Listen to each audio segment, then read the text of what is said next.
Fuji go hot in the beat. Stopping in, we've been tapping in. We ain't never late. Dropping gems, we've been locking in. Now let's elevate. Took L's to win, running laps again. This is steady race. People's champ, boy, yeah, you know I've been a heavyweight. Stopping in, we've been tapping in. We ain't never late. Dropping gems, we've been locking in. Now let's elevate. Took L's to win, running laps again. This is steady race. People's champ, boy, yeah, you know I've been a heavyweight.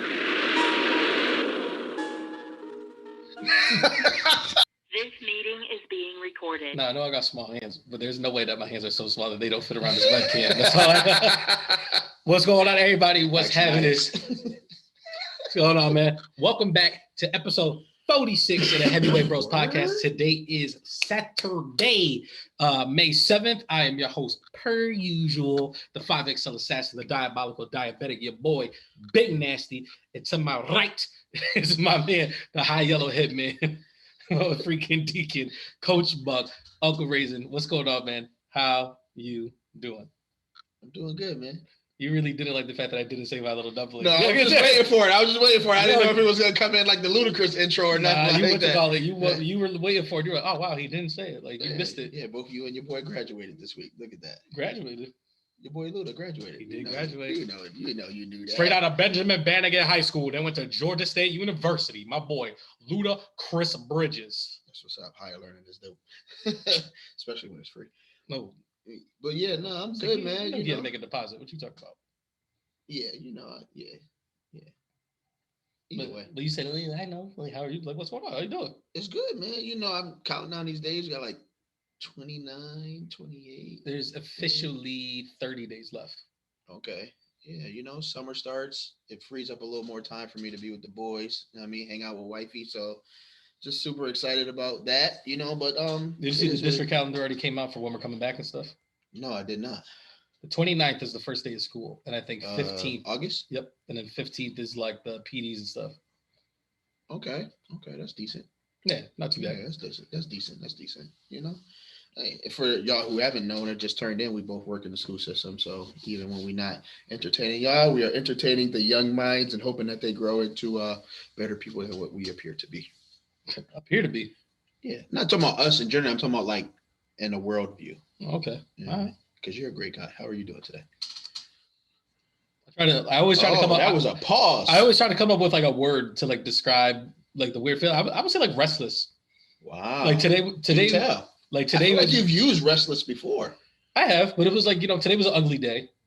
Okay. So there wasn't much to do, and it's like I did go see Dr. Strange today. Hey. But then like after that, like I felt like I've kind of been doing nothing until like we started potting. Like granted, I was catching up on Ozark. I'd watched Celtics games, stuff like that, but it just felt like a waste of a Saturday. I feel like our Saturdays are more. That Ozark though. Yeah, we can talk about it. Yeah. I'm on episode 2. I finished episode 2. That's all I got. That's as far as I got. All right, I'm gonna talk to you about. Hi, I'm Dave. we'll get there when we get there. Yeah, you want to get right into it? Yeah, I don't think there's anything else that we gotta kind of chip off before we get right into it. Right. All right. No pressing matters. We'll get to this digging in the crates. No diggity, no doubt. Mm-hmm. All right. So Jack Harlow, our album came out. It's called Come Home, the Kids Miss You. Did you not know that was the name of it? No, or is that the first time you said it out loud? Both. I did not know that was the name of the album. That is hilarious. I did get through half of the album. I didn't get through all of it yet. There's no particular reason other than like, me, when I want to listen, I want to be able to have my undivided attention. That way, when I listen to it the second time, I'm really catching stuff that I may have missed. Okay. You have an initial reaction? I can't front. It's not bad. It's not bad. It's definitely better than the Future album, but that was gonna be my question. Right? Because I was gonna be better than the Future. But I had already said that when we had ranked the releases before they came out. You know what I mean? Not just because of the numbers, but like Jack Harlow he's real strategic with his features. Mm-hmm. The one thing that he's doing that I said Future was not doing is like he's adjusting to the people who are featured on his song. So it's just not. Is he adjusting to the producers? Like, I feel like each song has different vibes. Yeah. So, I mean, he's playing his tickets well. You know what I mean? So I'll get through the rest of it, see what is enjoyable about it and what's not. I did get the chance to listen to the him and Drake song. It's a vibe. I think that's the best song on the album. It's a vibe. I think Drake did better on that than he did on Future's joint. It was like you might owe Future an instant rebate or something. like fam, like I know the video. He was like, yo, like I'm too sexy, didn't bang the way that you said it was. So right. like, I'm gonna give you that same level. Like I know the video did like 1 million or something on YouTube, but still, fam, I think I might need to go to a restaurant where they have you on tap, and I could just say, "This is Drake's." They apparently Drake and Future have a new video out. I'm pretty sure it's for that song. Yeah, that's what I'm talking about. Where they're in like medieval times, yes. what you would call it. Yes. I was like, I'd give them this. Drake and Future have a lot of fun together. Like that's for sure. Like Drake was like, he was just like he's having a good time. Oh yeah. It's just I don't have a good time when I listen to that song. So I'm gonna give the Twitter reaction to the album and then like my reaction to it. So like apparently Twitter hates this Jack Harlow album. Really? Like people were on there and they were like, this album is so ass. They were like, I mean, I'll go ahead, I'll finish because I know there's a couple reasons why. But you know, they were just like, oh man, like I can't believe like the like this sounds awful. It's terrible. Like people are just going really, really crazy about it. Yeah. And stuff like that. And like I heard it and like I just don't think it's spectacular. Mm-hmm. Like I think it's very safe. Yeah. Some of the beats are like it seems like whatever. So like the glamorous song, the First Class. I don't know what the big deal is about that song. I had heard it a while back because that was the first one to get released before the album, right? Yeah. And I was just like, well, then and the Nail Tech one. I don't think I heard that one yet. Okay. But like the way that he uses samples, it seems like whenever he uses samples, he does it like the same exact way in every song. Where it's like he does like the hook. He says like a couple ad-libs on it, and then like he'll use like another part of the hook. Like I think he did "Say My Name." Was one of them. Mm-hmm. Like he had a couple. He had like maybe like 4 different samples on different songs, and I was just like, is this gonna be like his thing, or is this like the specific producer that he's using? That this is how he uses beats and stuff like that. Yeah, he just makes a lot of songs that's perfect for TikTok videos. I also think that this album was directed towards women. Like I got like that vibe like through a lot of this stuff where it's just like. A lot of this is just very okay, and I was like, I couldn't see a car full of dudes bumping this type of deal.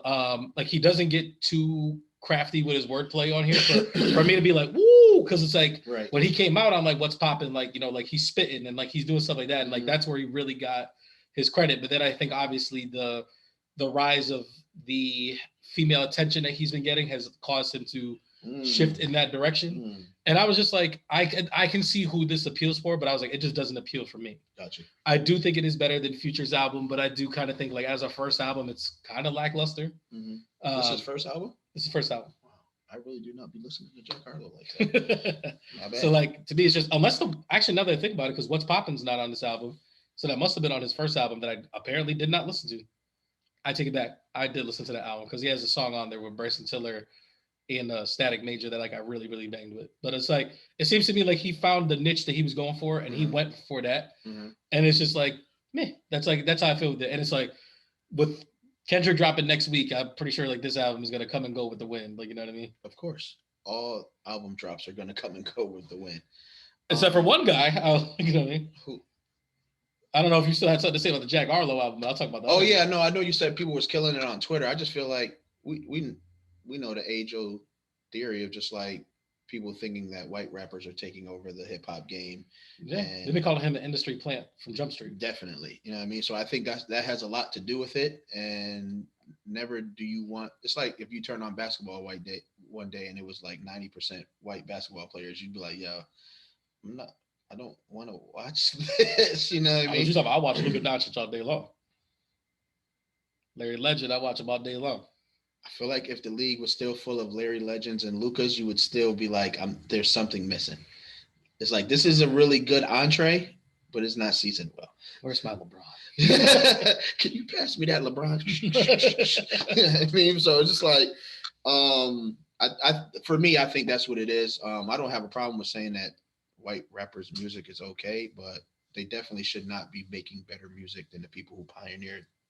Like you don't have to be gimmicky, just like find your source of passion and then rap about that joint, and it makes for good music. You understand what I'm saying? So a lot of people are so busy rapping about stuff that ain't really them that is taken away from the vulnerability of sharing like how you make music. You know what I mean? That's why people liked a lot of the people in their all-time greats, because what they was putting on tracks was like their real life, their real aspect, and they were speaking to people. You know what I mean? Like other people were just doing stuff just to do the numbers, just so they could show their money in videos, and that's gonna get played out. Like everything has its shift.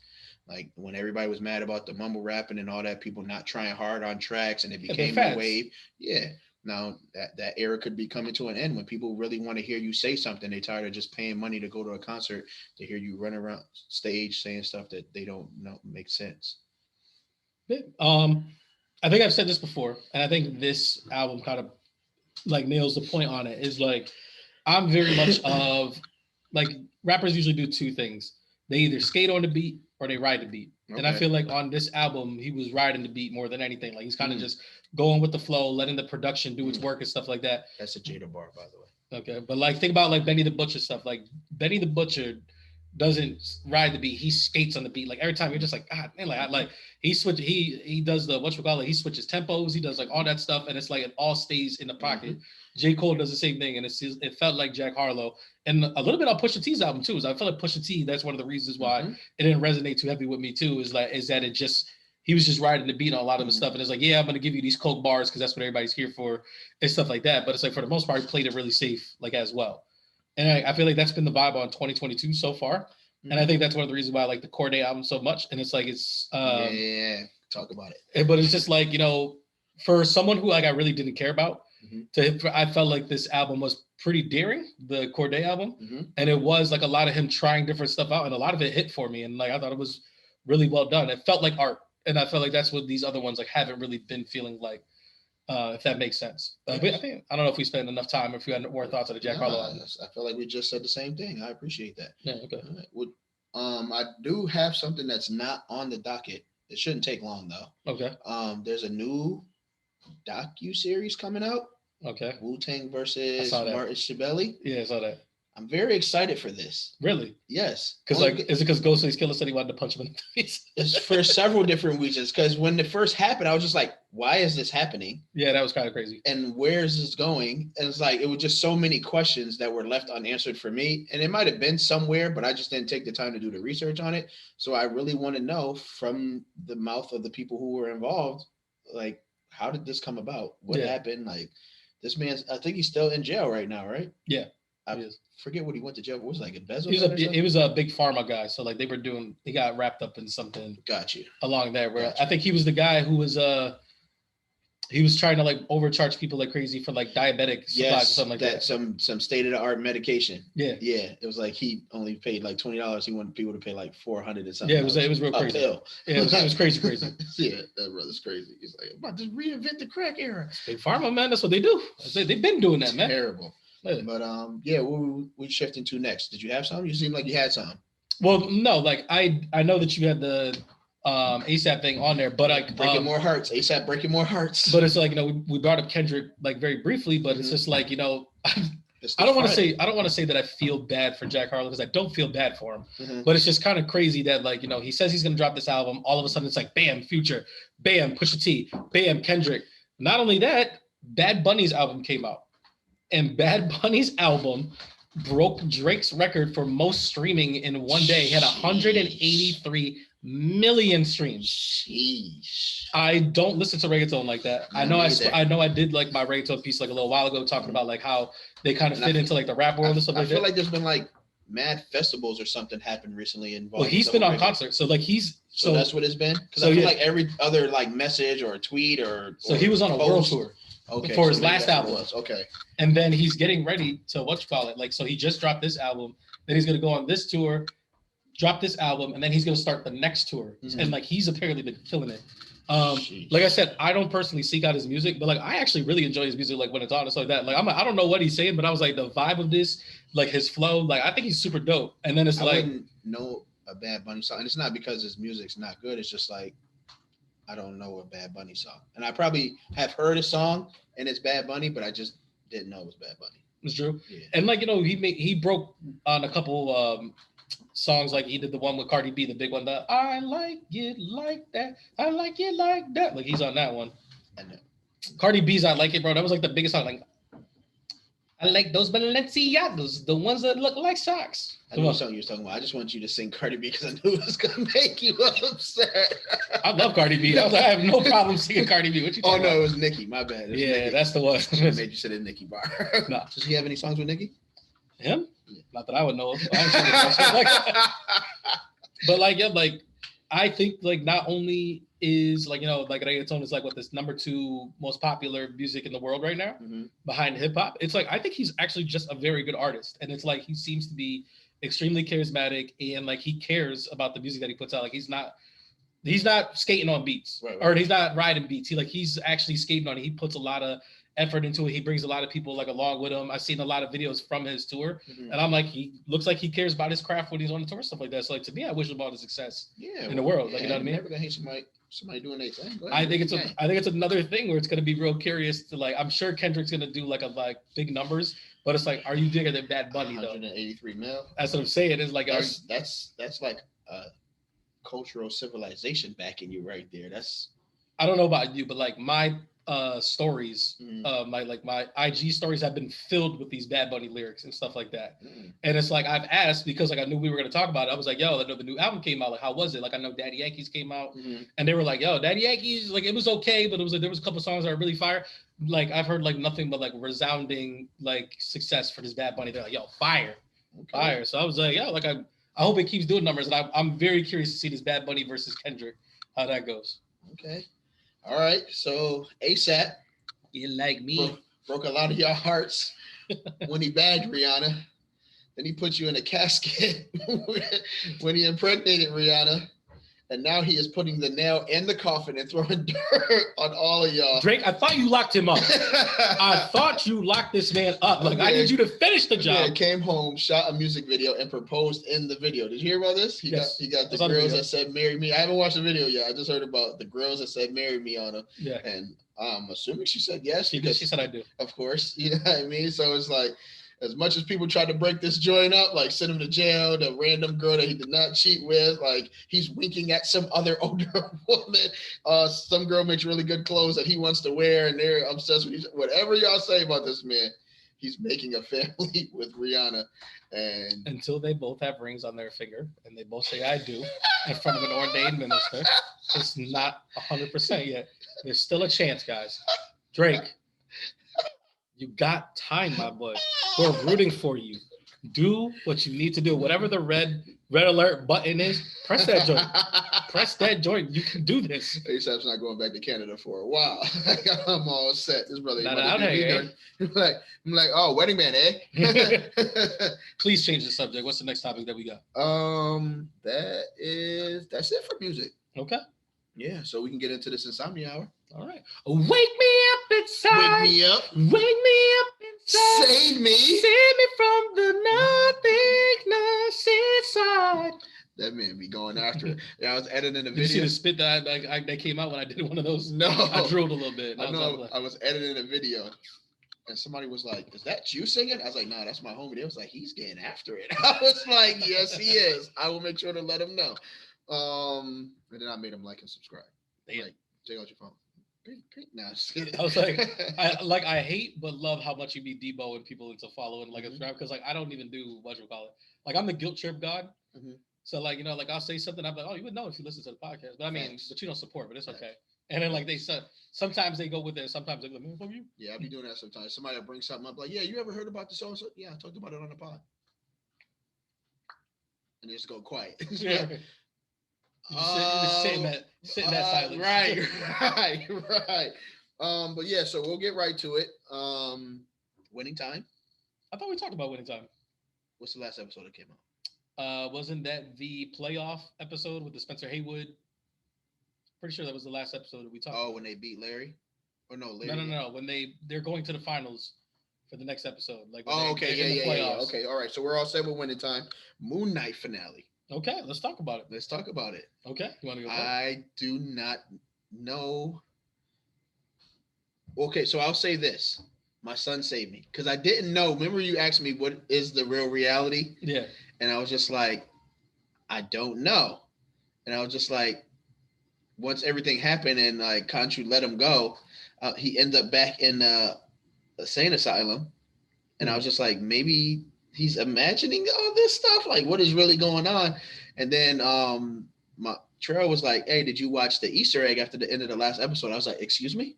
Yeah, you didn't watch the Easter egg, bro? I didn't know it was there. It's a Marvel So thing, I went right back to it, and I was like, clink, clink, clink, clink, clink, clink, forwarded, and got there, and I was just like, OMG, this man has several personalities. So when he popped out with oh boy, he came out with the little silence. I was like, oh snap! I'm enjoying the show now.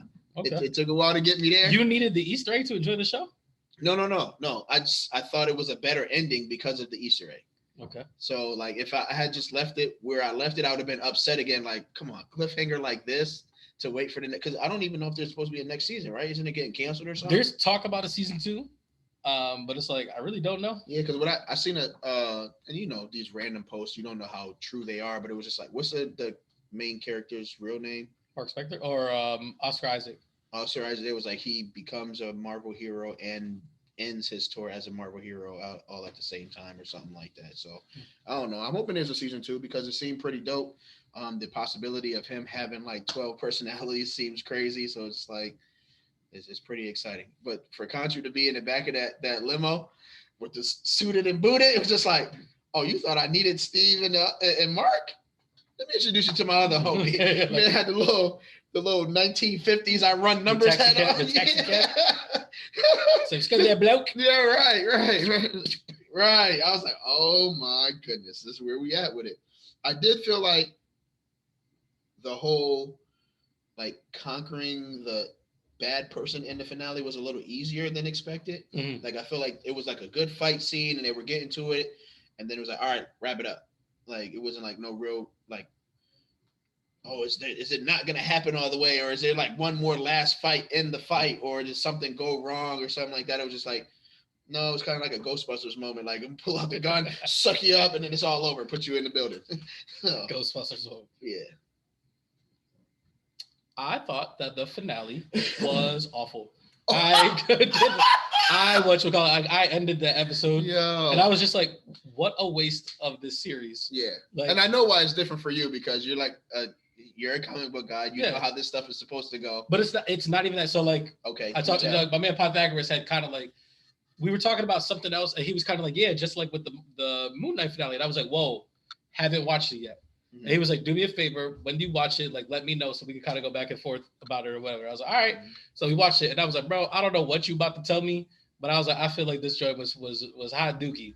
And he was just like, I'm so glad you felt. He's like, he said because he didn't start watching it until like maybe the 4th episode was already out. Okay. He's like, I wish that you had already watched this series and you would have told me to skip it, because I feel like I could have skipped this. And I was like, because I feel like you could have, because like I feel like out of this 6-episode series, only 2 episodes were like really all that good. Yeah. And I thought this episode, agreed that like the last 2 or 3 episodes were the only ones I was hating. Yeah, and I was like, in this episode, I was just like, what was this all for?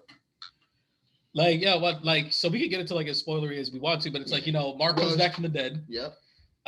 They're apparently like best buds now. They're mad cool. Yep. They're sharing the body that belongs to them. Yep. I was about to call him Ethan Hunt. Ethan Hawke shows up, resurrects Amit, does everything that he's supposed to do, and then all of a sudden, like his girlfriend is like kills all the avatars that they have. Right. His shorty becomes an avatar, looking like low budget Wonder Woman. Thank you for saying that. They never say what her name is. Had or the nothing moment where like she's like, "Are you an Egyptian superhero?" She's like, "Yes." Name time. Yeah, you can call me Sunspot. Like something, anything, like Sunspot. There's a hero called Sunspot. It's not her, but it's just like it's an X-Men. But I was just like anything, and I was just like, I feel like I should be enjoying this a lot more than I am. And I was like, the whole time I was watching, I was like, no. But like, so when I was hitting up Pythagoras, he was just like, oh, you must not like it because it doesn't follow the comics and stuff like that. And I was like, no, like that's not really the case, because like with most of this stuff, like I usually give them the liberties, because like usually however they freak it and make things different, like I usually like what they do and stuff like that. And it was like, yes, I think Moon Knight works better in the comics because like he doesn't have all these wild powers that they're giving him like in this show and stuff like that. Like, let me ask you a question. You don't know who Moon Knight is. No. You watch this show. What does Moon Knight do? Just fights really strong. How strong is he? I mean, strong enough to not get killed by bullets and punch people really hard. I don't know. Barely he can heal himself from the dead. He can fly. I didn't know but that's all suit stuff, right? So that's what I'm saying. Like what's it like? What is this like? Like what is going on? I don't think he could beat Batman. So like when the next Avengers movie eventually comes out and like Moon Knight shows up, like and he's standing next to Scarlet Witch, Doctor Strange, the new Black Panther, and like all this stuff, like where does he fit in? Like what can he do? Like, excuse me, sir, I need you to get off the like right. I got this. Okay. Sorry, my mint tea is here too. You gotta move over a little more. Hawkeye Jr. Because like some of the stuff that he does, like I feel like he looks cool more than he does cool stuff. Gotcha. Like the suit stuff is cool. Mm-hmm. Like it looks dope, but I'm like, what is the practical? Like, what is he actually doing that makes him fire? And then like, there's like the big kaiju fight in the back with Ahmed versus Khonshu. That you know what that felt like? It felt like I was playing like a video game, like and Tekken then the background fight, like Street Fighter, where there's like people eating fruit. Right. I was like, that part was a little weird. I was like, it's just a big giant thing happening in the back, and or like when you're playing Smash Bros with the kids, and it's like that one thing where the big parent is walking by and they can reach into the fight and ruin something. I'm just like, I was waiting for them to reach over and be like, my person's winning. and then so it ends up being a fist fight between Moon Knight, his shorty, and Ethan Hawke. Yeah. And I was like, and Ethan Hawke looked awful trying to fight with his little stick, and he's like doing stuff, and I was just like. I didn't understand what is Ethan Hawke's powers. I was about to say I didn't understand how he got strong because there wasn't anything that like, all right, you're stronger now. Like there wasn't no suit for him. It was like just the stick. Yeah. But I was like not like the stick didn't like start glowing and it started glowing on him too. It was kind of just like still the same person. So I didn't understand like how you couldn't fight Moon Knight before, but you can now. That's kind of like what I'm getting at. It's like I felt like this whole final fight scene. Like granted, like he did some cool stunts, like when he was like jumping in the air and he's throwing his moon rings. And like, you know, he's falling on the car. Like a lot of that stuff looks cool. But then apparently the coolest movement that should have been in there, they black out because apparently his personality took over and did something. And then he just wakes up and the fight is over. Right. And she's like, what did you do? I hated that from before. Especially because there was no explanation for it. Yeah. Like I understand. Because we kept saying we thought they were going to go back to it and we were going to see what actually happened. Right. They never did. Man, you're really changing the way I feel about this finale, man. But I was like, I just felt like there's a bunch of questions that they never answered. There's a lot of things that like just never happened, but they tied it up nicely where it's just like, oh, everything's back to the status quo. Yeah. But it's like Ethan Hawke is gone. And I was like, Ethan Hawke, who was like the best person in the first 4 or 5 episodes, like didn't do anything like it early in this episode. Yeah. It's going to be a tough act to follow after Ethan Hawke. I think what was confusing for me too is like there was always like these telltale signs of like there's supposed to be a connection of Moon Knight to Black Panther and a connection to like the new Blade or something like that. Yes. But I never seen anything that obviously stood out. Like I know somebody's probably gonna post some video like, oh, you didn't notice this in the background? Right. You didn't notice circles it like you didn't notice this. You didn't see like when he changed the constellations, like one of the constellations was a panther. Like, right. It's just like I don't know. I'm not freeze framing a whole 30 minutes of the show and then I wish I could have fast forwarded the show. Like I'm not gonna freeze. I feel like that's what you have to do. You got to freeze frame all the stars, print them out, put them all together behind a light, and it's like, look, it says Wakanda. It's like, just tell me what the connection is. Like I was like, wow, this was a really bad finale. Like as I watched it, and then like started talking about it with Pythagoras, and I was like, what do we think about the show in general? And like he said, the thing was like, I wish I could have skipped it. And I was like, me being me, I wouldn't have skipped it. Like I was gonna watch it regardless, but I was like, if I would have known that like nothing was gonna become of it, because like that's another thing that Marvel usually does too, is like they give you like the hey, this is over, but this is where you're gonna see this character next, or this is where they're going, so that way you kind of be excited for season 2. I could not care less about season 2, and honestly, it makes me worried because we got She-Hulk coming up, which I thought the trailer looked awful for that, and then the Marvels coming up TV show as well, and I was like, the TV shows have been fumbling like crazy. Yeah, they're trying to reach too far into the bag. They're trying to grab some money now. It's like, but you know that has to happen when franchises switch and you buy something from somebody. Yeah, you got to find a way to make back that money that you spent, and sometimes the quality of shows go down because of that. Yeah, and it's just I just don't know where he fits in anything. Yeah, really, like for the most part. I think it all started with Hawkeye. Here you go. I think Hawkeye was pretty solid. So I was waiting to ask you, with all the Marvel shows, the way that you had them ranked, where would Moon Knight fall in here? Is Moon Knight better than Hawkeye? I I feel like there were more enjoyable moments in Hawkeye. Like even though some of those episodes I was just like, this is kind of whack. There were something in each episode where I was like, all right, that was cool. For Moonknight, it took a few episodes for me to be like, I cared about this. Right. You know what I mean? So I'll put Moonknight underneath Hawkeye. So if I remember correctly, your list was Loki. Yep. WandaVision. Yep. Captain America, Winter Soldier, Falcon Winter Soldier. I wonder if that was before WandaVision. I think that was before WandaVision. So WandaVision or Falcon Winter Soldier. Yeah. WandaVision. Yeah. Now Moon Knight, then Hawkeye, then Moon Knight, then What If? Yes. No. I'll put What If. What If was terrible for me, man. So so your bottom two are Moon Knight and What If? Yes. Is Moon Knight better than What If? Yes. That's a definitive yes. I don't know. I guess it's the type of mood I'm in because they both really only gave me 3 episodes. Okay. And how many episodes was it of What If? It's like 8, I think. It's like 8? Yeah, something like that. So that might ruin them because you shot more shots. Your percentage is a little lower. I You guess. know what I mean? But yeah, I think there was only like 2 or 3 episodes I liked from What If. So What If might be at the bottom. My thing was, is this better or worse than Falcon and the Winter Soldier? And that's what I was trying to figure out, like in my head. So my list originally was Loki at number 1, yeah, WandaVision, Hawkeye, Falcon and the Winter Soldier, and then What If. Okay. The problem that I have is like Falcon and the Winter Soldier, for all intents and purposes, is not that bad, but there's stuff that because of COVID and like all this other stuff that just didn't hit. Got you. Like, you know what I mean? Like there was things that were just wrong with the show. Like there's nothing really wrong with this show of Moon Knight. It's just like it didn't give me much. Okay. So like I've been trying. That's what I was really rattling my brain because I actually really liked Hawkeye. So I thought Hawkeye was way better than Moon Knight. So like that was the real question. I don't think it's worse than What If and stuff like that. So it really is there. And like the thing is, I thought I had a decision in my head before we were going to start, and like now I'm trying to think about it. I think Falcon and the Winter Soldier was better. Thank you. I think Falcon and the Winter Soldier was better. So like I Don't think be Moon Knight disrespectful. is at the bottom. Don't be disrespectful. Thank you.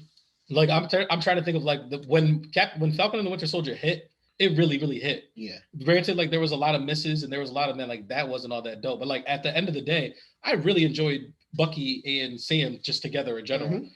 This right here is like I really didn't give a damn what Mark Spector was doing half the time. I really only really banged with it when Khonshu was around. Like I really liked the Khonshu character. I liked Ethan Hawke, but I was like Mark Spector, Stephen Grant stuff was kind of Got you. until whatchamacallit, his wife showed up and then like she kind of liked Stephen and then stuff like that. Like I liked that dynamic of it. But like for the most part, I was just like, they're getting around Egypt really fast. And it's like, I don't know how to do that. And I was like, Moon Knight's flying all of a sudden. And it's like, there's a lot of stuff that's just happening. Did she fly too? Yes. She had bird wings and she flew and she can block bullets with her bird wings. Yes. They never showed her giving the powers back to the deity. And they got out of the field of reeds real easy and stuff like that. Like, you know what I mean? There was a lot of stuff that I was just like, wow, they're just like, they're really just doing away with it. Rushed. Yeah. Lazy writing. I say it all the time. That lazy writing to get you every time. I 100% think that's what it is. I know we spent a lot of time on Moon Knight. Yes. Don't worry, because I'm going to save some time on Dave. Okay. Because Dave for me is Your Honor for you. Okay. All right. So it didn't bang for you. It's not. I'm literally only watching it to get through it in hopes that there are some gems. There have been some moments. Dude, you tell me the first episode of Dave wasn't dope with his YG in there. And like he's in the studio and like he starts doing his rapping. So I literally am still watching the show for the people that are going to potentially be in the show. Okay. Who's the people that you're looking for? Not like potentially, but like the people who are like the features, like from the real rappers that are in the show. I enjoy those moments of the show. So I'm just. So you don't like Dave's raps at all in the show? Like when Dave is rapping? Yeah, but that's how often is that happening? I feel like I'm watching All American. And they were only playing football for 5 minutes every 4th episode. I just want to point out that Your Honor is twice as long as that first season of Dave, because Dave episodes are only half an hour. Your Honor episodes are an hour. Yeah, but there's also 2 seasons of Dave. This is fair. And season 2 is way better. Okay. So like, I think that you'll come to a point where you're like, oh man, like I like this. You don't like Gata? Nah, Gata is dope. I was like, everybody likes Gata, bro. Yeah, Gata is cool. I just didn't want to start season 2 with this man like butt naked running around with a. Is that what bothers you? Is it his? No, because I know people are weird like that. Yeah. I'm just like, like, all right, so like, where are we going next with this? Like, what's going on? You know what I mean? So it's I don't like, want to tell you, ruin it for you.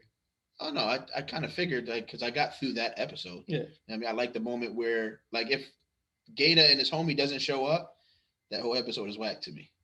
He's on when he's at Benny Blanco's house. Yeah, is that season 1? I thought that was season 2. that's what I said. Season 2. Oh, you've already started the beginning of season season 2. Yeah, well, I'm how gonna far get are you? through it because I told you I would. Like episode 2, 3. Okay. Yeah, I told you I was gonna make an effort because you said I wasn't. All right, Nah, so I got you. I'm very proud. I thought you only watched season 1. That's what I thought you did. I did. That was a couple days ago. So while I was watching the basketball game, I was watching Dave as well. So like in commercial breaks or something, I'll get through some pieces of, like you said, there's only 30-minute episodes. So yeah, they're pretty quick. Yeah, by the time I get to a halftime of a game, I've finished an episode. Because what was the first episode of season 2? The Kareem Abdul-Jabbar one? No, I haven't seen that yet. You'll get there. But I was like, you tried to tell me at the end of season 1 when he's on the Breakfast Club and he spits that freestyle. Like, that was dope. That was a dope moment. But there's not a lot of those moments. What about? There's not a what lot about of that one episode where he's like it looks. K-pop? No. Oh, so that's the first episode of season 1, right? It was a K-pop. I think one? so. But when he's in prison and he's like the prison That thing, was and all of a crazy. sudden you found it was just a music video. Yes, that was like, crazy. That was crazy. I thought it was the basketball scene was dope. Oh, him and his boy was really going at it. And Yeah. I was like, and I feel like every Hooper was like, I know exactly what this is right here. Yeah. You're working your feelings out on the court, bro. And I thought it was dope that Man Boy was in it. I was like, oh man, Man Boy is in there. This is pretty dope. You know what I mean? But then after that, I was just like, all right. And then they never went back to that. Like They'll get to it. Okay, great. I hope so.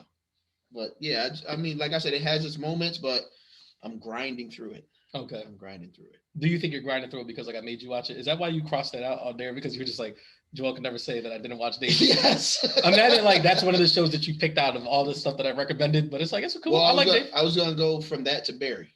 Okay. I couldn't do both at the same time. Nah, because if Barry ended up being better than Dave, which it probably will be, I would have stopped watching Dave instantly and I wouldn't have got through it. Understood. So it's a kind of a time where a lot of stuff had its finale. Mm-hmm. So it gave me a chance to kind of just like catch up on some stuff. Okay. All right. I don't know if you watched it yet, but the new episode of Atlanta is out. Is that the Amsterdam LSD one? Yes. I did watch it.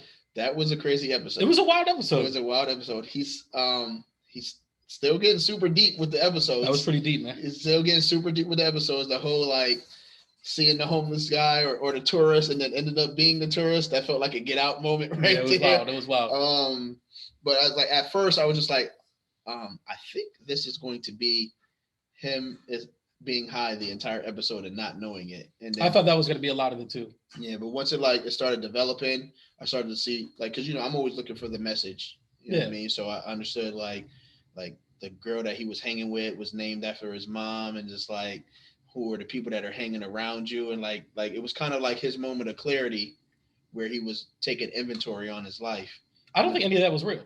None of it was real. That's what I'm saying. That's what I'm saying. Like him being on the drugs, yeah, was like his moment of clarity to think about everything. The boy, the dude that sold him the drug was like, your friend over there looks like he's seen the other side. Right. He's like, you sure that you want to do this type of thing? Right. The whole Liam Neeson cameo was that was crazy, bro. Hilarious. I don't know what they did to get Liam Neeson on there to make that cameo, because I feel like he was saying some wild stuff. He was, but I think it was super honest, and it gave him a chance to reconcile with the Black community. So I was just like, all right, well, good for you. But he was just like, still, you should be saying that. And then he was just like, should I really care about what lessons I want to learn? Like, this ultimately is my life, right? I'm white, you know what I mean? So I thought it was pretty dope when they wrapped it all up by him asking. I got choked up a little bit. Right, I didn't tear and nothing like that, but I was like, yeah, I thought it was gonna be a sucker moment when he was like, yo, Ern, who owns my masters? And he was gonna, like, when he paused for a minute, I was gonna be like, well, the company and this and that. So I thought it was gonna be on some like, do you remember when I told you that to keep your masters and you said no, you wanted the advance? Right. They have your masters. Right. And you got the advance. Right. That's what I thought he was gonna do. Right. And then like, when he said he was like, you do, I was like, that man was like, I got a real one with me. He said, I found you in the street. I brought you up here. You threw up everywhere. I cleaned that up. I changed your clothes. I put some room temperature water by your bed. I've got some food here that you can warm up if you want. So it's kind of like this man was in a coma and he was waiting for him to wake up. Like he had everything 10 ready hours. for you. Yes. And then he said, what happened to Lorraine? He was like, your mother? Your mother. I was like, ugh. Because you know what they say, like usually like and we know this is all theory because none of us can really say what we know happens when we are not here anymore. But like for your transition, you think of people and scenes where you feel comfortable at. So the fact that he found a woman that he just met for the first time, but knew him like the inside of a book and made him feel comfortable enough to chill with her, but he was still frustrated, but he was still like vulnerable around her. And for her to have the same name as his mom, I was just like, yeah, that's a really dope scene. Well, what you call it? The whole, if you watch their interactions, like I didn't rewatch the episode like after finding that out, but like I thought about it afterwards, and I was like, if you watch the way that he talks to her, like he talks to her the way like you talk to your mom, like when they're just like that, and you're like, oh my god, okay, I'm wearing a stupid hat, like I get it, like all right, but then like you end up doing the thing anyways, and all the other type of stuff, and it was just like there was one thing I hope that you caught up on. What was that? That I didn't know if you noticed it or not, but it has been something that we talked about before. And like the new age lingo of the kids and them calling each other goofies. Yeah. And he had on the goofy hat. Yeah. I was just like, yo, this man's a goofy right now. It's like, I can't wait to talk to Joel about it. I was like, yo, this is so. Well, like I told you, like nowadays I found out that goofy is like the worst thing you could call somebody. Yes. So apparently I'm just like, whoa. Right, like, right. And he was in the worst possible situation once he put that hat on. that man was frozen in that jacket on that pavement. Yo. And old boy needs to get punched in the face, man. You ain't gonna bring me somewhere to trip on something and then you're gone. That man was like, hey, I gave you some music, you'll be all right. I'll catch up. We are in Amsterdam, fam. I'm not in this. Not only am I not in the same state that I'm usually in, I'm not in the same country that I'm in, the same continent. Right. And you about to leave me alone while I'm tripping on LSD? Right. Out your mind. I think for me, I want to. I was trying to realize when he first started tripping because he just kept saying I'm not high. Yeah. But it was like I was like, definitely when they grabbed the baby and started playing. That was crazy. Yo, there was no reaction to it. He was just like, oh, I got away from him. And then Lorraine is because while that stuff started happening, I was like, is this like a thing? Do we not know that in the UK they be stealing babies and tossing them like okay? And he was just like right. And then turn around and the lady's like, I was like, oh yeah, he's hot for sure. He's gotta be for sure. But then when he saw the lady, I was like, all right, maybe he's not. Maybe this is some random thing that they do in Amsterdam where people cry in front of, like, people are weird these days. So it was just like it was a very up and down roller coaster episode, but it kept me entertained. But man, I know we're spending a lot of time on this episode. It's okay. But I feel like we got timestamps. But like, you think about just him and Ern's relationship like throughout the show, where it's like you're the cousin that didn't really come along, but it's like you're still kind of my cousin and you're a little smart and I'm gonna put you on. Right. And then it's like you can't put me on the way these other people can put me on, so like you're expendable. But it's like I felt like he never made Ern feel like it, but I feel like he always felt like Ern was kind of like a lame. Right. Where it's like you don't really understand like this real shit that we're doing like all the time. Right. Like he would kind of like always put him on that. Right. It's like, yo, you worried about like white people stuff or like all this other stuff or whatever. Right. And for us to come to like where we are in the show, and it's just like when you really look around and you really take stock in everything that's going on, it's like Ern is clutch. Ern has been the one that's really been holding you down. Is clutch. You've been doing some wild stuff, and it's like he's been there, and like he has not dropped you. Even when that man showed up, was like, "Hey, y'all still doing that scammer stuff? The stuff I'm not supposed to know about? Stuff that I'm not supposed to know about? This may help you, but I'm going to keep it moving." stays out your way. Let you do whatever you want to do with plausible deniability. I don't know, because they never really get into like how much like he pays Ern. Right. Because it's like, if this season ended and you wound up finding out that like he never actually cut Ern a check or like Ern wasn't getting paid, would you be surprised? I would be tight, but I wouldn't be surprised. But like that's what I'm saying. So consistent with how he's, like you said, how he's been treating him. Right, but like what I'm saying is like, let's just say after all these experiences, like let's just say like they get into some sort of argument or whatever. Like they get into something, and like Ern is just like, oh, you've been wilding out, and then like they're throwing stuff at each other, and like Ern is like, yo, man, I'm traveling around the world with you. Like I'm putting all this stuff on pause, and like you've never even cut me a check, and I'm here for you every day. If he did something like that, and you'd be like, wow, Ern hasn't even been getting paid for this whole time. Like, would you be like surprised, or would you be like, damn, like it kind of makes sense. Like he's kind of still dressing the same. He's not really moving much differently. Like the only time like he really does certain things is like when Paperboy does certain things and he makes him kind of do it with him. I feel like I wouldn't be surprised, but I feel like even if he was getting paid, that it wouldn't change because he's still caught up in the whole van thing. Okay. So like, how much can you really enjoy your success when you're caring about the well-being of somebody else? You know what I mean? So it is what it is. It actually happens on Dave as well. Yes, it does. Mm-hmm. What about what you call it, Darius? Like I know, like we said, like he was kind of being a sucker, but like just kind of like this thing where it's like, what do you really do? And it seems like you are like benefiting like from a lot of stuff that's going on. I didn't like the part where he showed up and was like paid for it, and he was like, "This is not enough," and he was just like, "Maybe he'll pay for it." Or he was like, "I'm gonna let the universe." Right. He was like, "Move out the way, man. I'll pay for it." It's like, bro, like, come on, man. Yeah. Like, I don't know his part in all of this other than being the homie.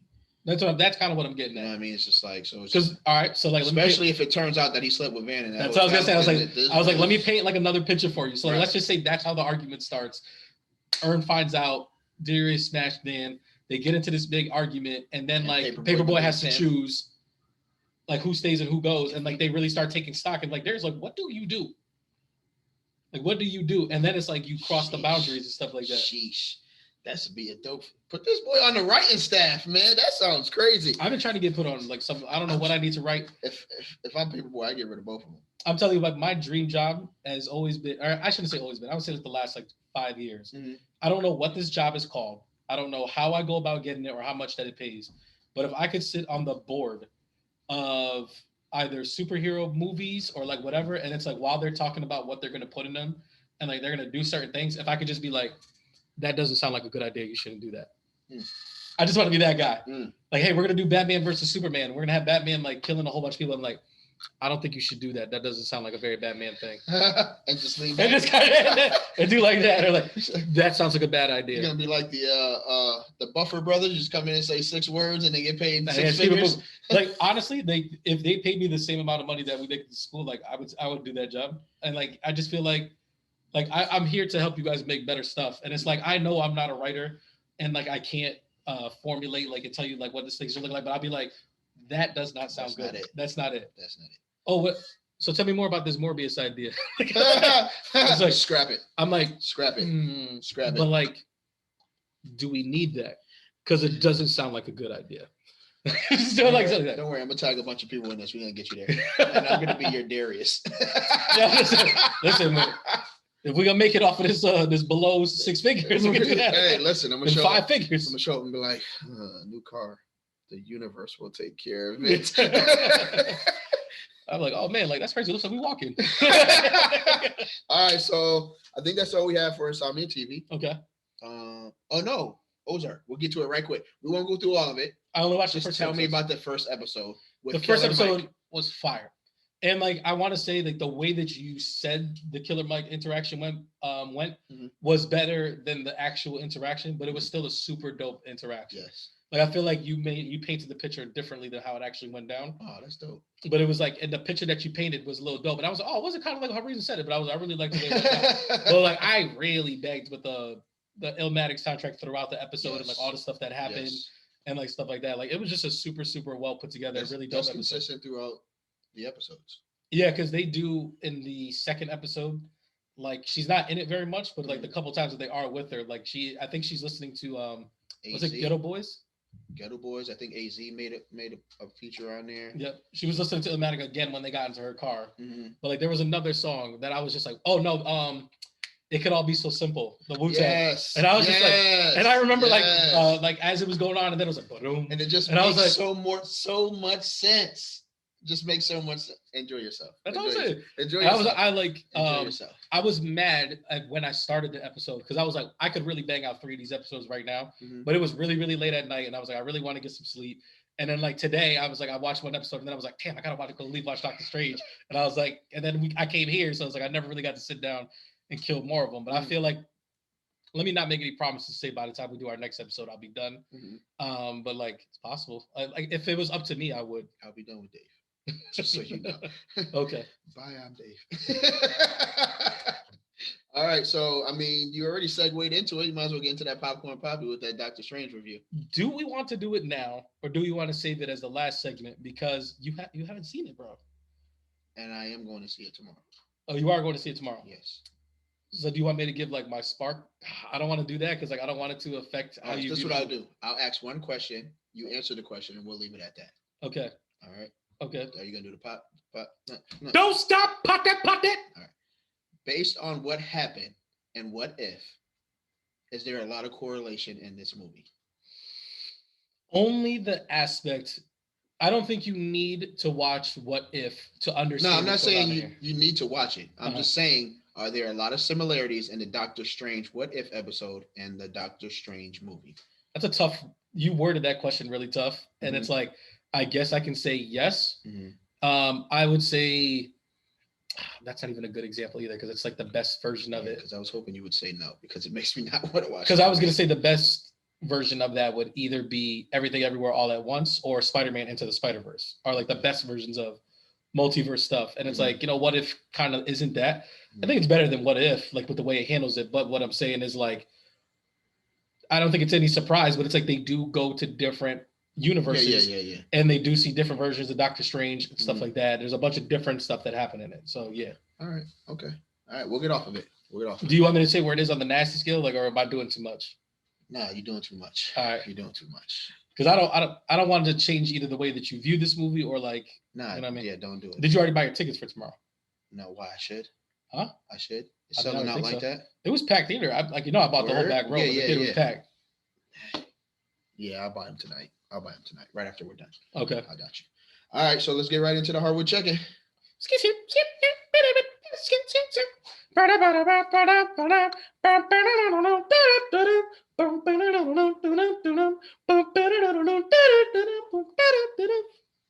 the best moments of the show. All right, so we did watch the Boston game already today. Yes, Boston came down to a wire. Like Boston literally played it perfect. I'm gonna give them their flowers. So B-Miz, get off my case. Because I had to question, like, were the Nets really bad or were the Celtics playing that good? I think the Celtics have always been that good. But go ahead. I'm sorry. I didn't mean to interrupt you. No, it's okay. So, like, in the Bucks situation, I'm thinking, like, all right, Middleton's out. So it's like, are the Celtics really that good if they, like, can't really beat this Bucks team that's a little bit hobbled and, like, they look to be inconsistent like I've been talking about. Today, in the fourth quarter alone, I gave them some credit. I mean, Jason Tatum still struggled. Yes. But Jaylen Brown did put the team on his back. They came back from 14 points down. It was crazy. Marcus Smart perfectly misses the second free throw, and Al Horford tips it in. It just happens to be a 1/10 of a second too late to force overtime. And it was literally like the ball, and it was just like he able to get the pressure. It was like that was it. So it was just like for me, it was. I think this was the most entertaining Celtics game I watched in the playoffs. Wow, period. I feel like the Celtics in general have been in the best series so far. Yes, this was the most entertaining I've seen. In that fourth quarter, like I was locked in. Okay, I was locked in during halftime. I even dozed. Not even better than the Jason Tatum game winner with the spin on Easter. Yeah, that was dope. But I was mad at that game because KD went out like a sucker. And this game, everybody was balling. So it's like your bucket, our bucket, your bucket, our bucket. You know what I mean? So it wasn't like that in the next game. KD sold and gave the opportunity to Jason Tatum, giving them the win. You understand what I'm saying? To do this against the Bucks, like it means that you have to really be clutch and really ball out to stay in the running. Like for me, Drew Holiday has been terrible. I don't think you've been paying attention because, like, defensively, that brother's been. You keep saying that. Amazing. Yes, defensively, yes, but offensively, he has been terrible. His shot selection has been terrible. He has not been knocking stuff down. When he had that ball in that last possession, and they gave it to him with Jason Tatum guarding him, I was like, Celtics about to win this game. Jason Tatum's about to did the bounce off, yeah, and then he took it back up, and right. I was like, Jason Tatum's about to block this man's whack low jumper, run down the court, and then dunk the ball, and then the Celtics are going to win. And when he got the shot off, and it just luckily bounced in, I was just like, yo, this is a really good game. Like, you had to really ball to be in that situation, and it was a very entertaining game. So this some flowers for the Celtics. There you go, B-Miz. I know B-Miz commented on one of them, and he was talking about that we weren't giving the Celtics their flowers. I feel like we're on the opposite ends of the spectrum. Yep. I think that the Celtics are one of the 3 best teams in the entire playoffs. Okay. And like I just think it's unfortunate that they had to play the Nets and have to play the Bucks back to back, and then even if they win, then they have to play the Heat. Yes. You know what I'm saying? So it's like it's a bit of if the Celtics make it to the finals, with this road that they've been on, they need to lose now. I don't want to wear a Celtics jersey, bro. all I'm saying is like it's a really, really tough road for them, and it's like they've been like they put it all out there. I think that they're amazing defensively. I think that the offense has been their struggle, though. It's like they've been having a hard time taking great shots. I feel like somebody brought this up before, but continue. Yeah. But like I thought this game was a good game. But like at the end of the day, if there was to be like a punctuation thing, I'm like, what did you think about this game 3? Giannis is incredible, bro. Yes. He's incredible. Is he not the best player in the league? Even when he shoots bad, he's still getting stuff done for the team. The one where he came down and he like hezzy to the right, got by Grant Williams. That was to take the lead. Yeah, it was insane. They were down 1. And then he like leaned over Marcus Smart. Like, oh my God. It was like 11 seconds left. No, it was 11 seconds on the Drew Holiday bucket. Yeah, I think it was like 40 seconds. Like 40 seconds left. But it was just like, it was almost like he knew he was going to make the shot. There was never hesitation. Coast to coast, he was like, not scared. Like this is never seemed that's like championship bred basketball. It never seemed like he slowed down. No. And it also like he knew what he was doing. He didn't think about it. As soon as he got the ball, he faced up and he went. It wasn't what am I doing? I'm looking for somebody. And then he gets past Derek White and he automatically picks the ball up and takes his steps. Yes. I was just like, this man dropped that insane. Joint in the hoop like. And I know I do this like all the time. And it's like it always comes down like to what like, yo, you try to tell me that like Charles Oakley talking about Giannis can't play in the 90s. Who in the 90s is stopping Giannis? Who's stopping Giannis? Hakeem, maybe? But Karl Malone ain't stopping Giannis. Charles Barkley ain't stopping Giannis. You got to think about the people he would have to guard. Karl Malone, Charles Barkley. Right. And Hakeem Olajuwon. It's going to be tough. David Robinson. So almost like him and that person are canceling each other out, then you got to go to the supporting I don't think cast. He's canceled them out. I think Giannis is that good, bro. Man, to play against a prime Charles. Charles Barkley is 6'4", bro. Giannis is 7 foot tall, moves like a gazelle, and is like one of the great. Like I like legit. Charles Barkley was super athletic and fast too. Yes, but he's still 6'4", and it's like you're not faster than Giannis. You're not taller than Giannis. Your reaction speed isn't as good as Giannis. I don't even think that as fast. It's just he covers so much ground. He covers so much ground. That's what I'm saying. Is like this man was a freak of nature. Looks like he's moving fast. Yeah, I don't know. It looks like David Robinson with guard-like speed. Like, bro, it's crazy. I feel like all those debates always end up getting a dead end. Like, because nobody's listening to nobody. Everybody's making some type of point, but nobody's really getting to a definitive answer. But all right, so this is the other question that I have, and we've kind of brought this up before. Okay. We've kind of touched on this before. Okay. So like, we're obviously still in the LeBron era, but it is like the second stage of like the LeBron era, We're right? exiting the LeBron era. Yeah, but like this generation of players, like I think it was always the 4 or 5 best players of this generation have been LeBron James, Kevin Durant, Steph Curry, Giannis. You can argue Kawhi Leonard. I think a lot of people like Kawhi Leonard. Okay. Chris Paul? Yes. So that's what I'm saying is like those are the 5 guys.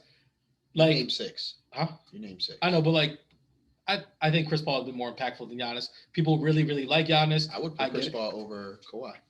That's what I meant. I meant Kawhi. That's what I meant. And I said Giannis. I meant Kawhi. But I know people really, really like Kawhi and stuff like that. And like, I get it, but it's like, to me, like there's a lot that doesn't get said about Kawhi because he doesn't talk too much and stuff like that. I think it's always been looked at as the top 3 were LeBron, KD, Steph Curry. Do you think Giannis belongs higher in that tier? No. You don't think so? He still belongs behind those other 2 guys? Those 3 guys, yes. If you wanted to put him at 4, I wouldn't be mad at you. But because my thing is like like LeBron's number 1, like easily. Okay. But then I think it becomes like, I think Kevin Durant was always considered the number 2. Then there's Steph Curry, and then there's Giannis. I kind of feel like KD needs to drop down 2 spots, bro. Like I'm just like, and I know it feels like I'm doing a lot of KD hate, but it's like it's the same thing I do with like Kyrie Irving. But it's like, what have you really, really done? And it's like, granted, like you have 2 rings, Giannis has 1. Giannis was the face of his ring, and it's a little bit different. Right. He's got more MVPs. He averages about the same amount of points. He's had worse teams. Like, you know what I'm saying? It's like, and like this, and I think that the him versus Steph Curry argument is a legit argument as well. Like Steph Curry is incredible, but like, as I'm watching Giannis today, I was like, this man is out of control. Like it's crazy how good Giannis is. I think it all comes down to your build of team.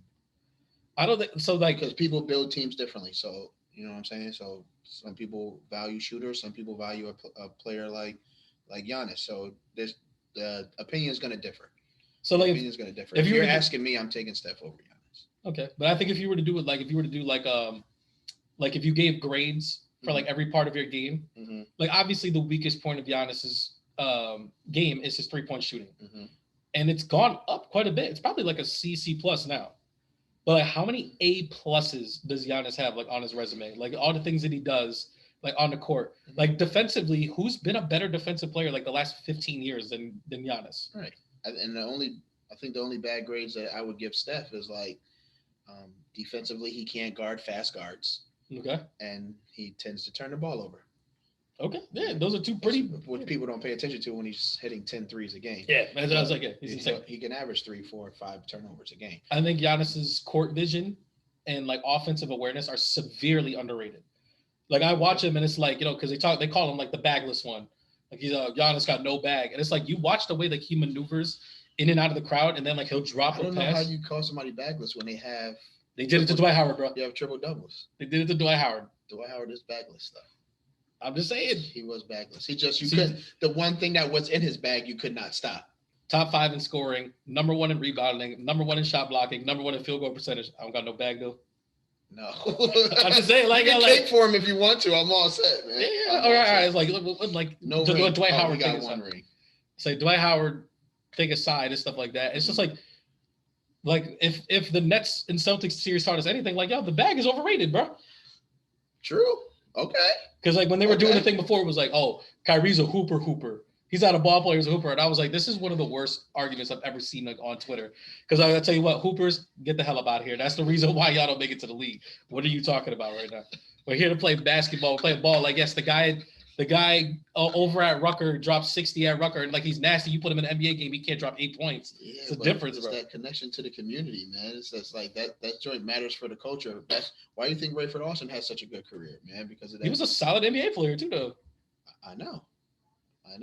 As soon as that man came in, skipped to my low, and the rest was like, yeah, because you're traveling, right? Like, so just like you people in the community for that group that didn't make it, or they are the local hood legends. They want to see guys that replicate the way they grind every day in the league. I don't think there's nothing wrong with that. I'm not saying that there's anything wrong with it, but what I'm saying is like I feel like that's been a blemish that people have tried to put on Giannis.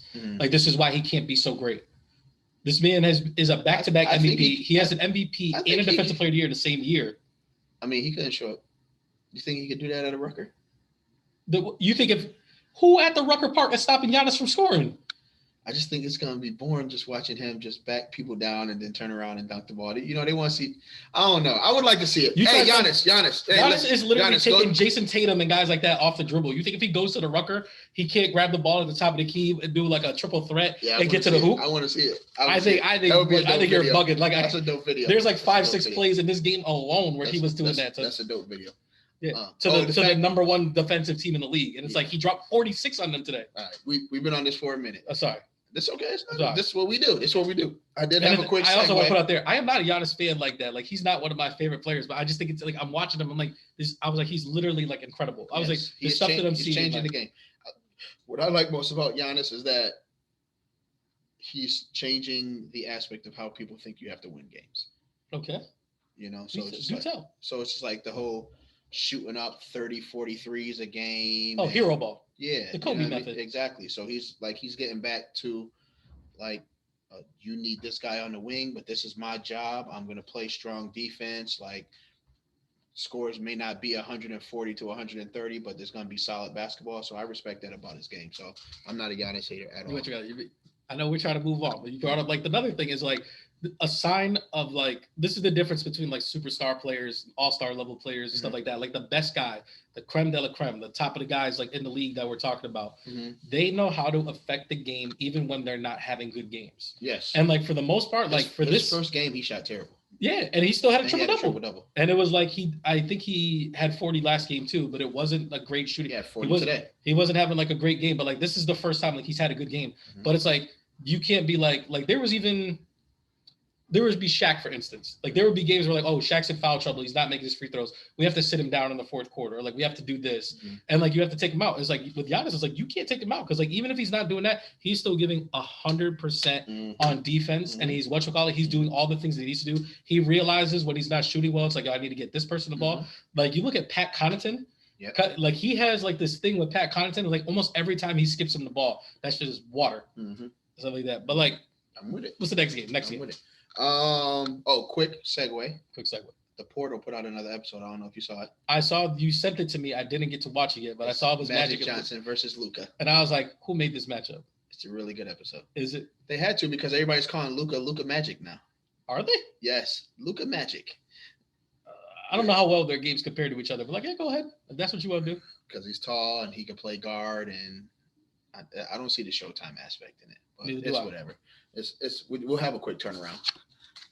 Kind of like our boy G Head over at Custom Merch. You know what I'm saying? You go over on IG and SC, type in Custom Merch, find that promo code, which is HW, the number 8BROS. That's heavyweight bros to save you 10% off your order. Because the more you spend, the more you save. All right, so Golden State, Memphis. Okay. That series is 2-1 Golden State now. No, it is 1-1, and they're playing tonight. It is. You sure? I thought. Oh yeah, the Suns are tomorrow.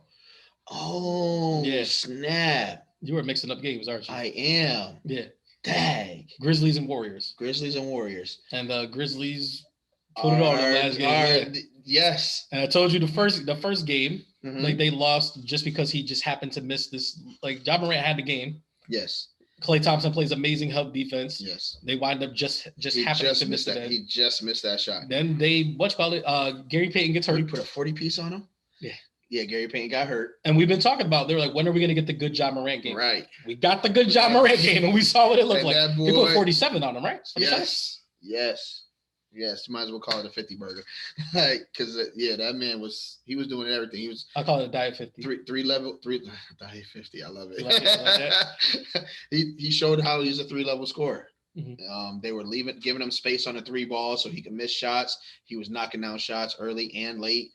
He was getting to his mid-range. His acrobatic finishing at the rack was there. He's knocking down free throws. He's getting guys involved. Like premier basketball. And if the Warriors keep playing around and keep acting like they got it sewn up because they playing this young Memphis team, you're gonna mess around and find yourself out in the second round.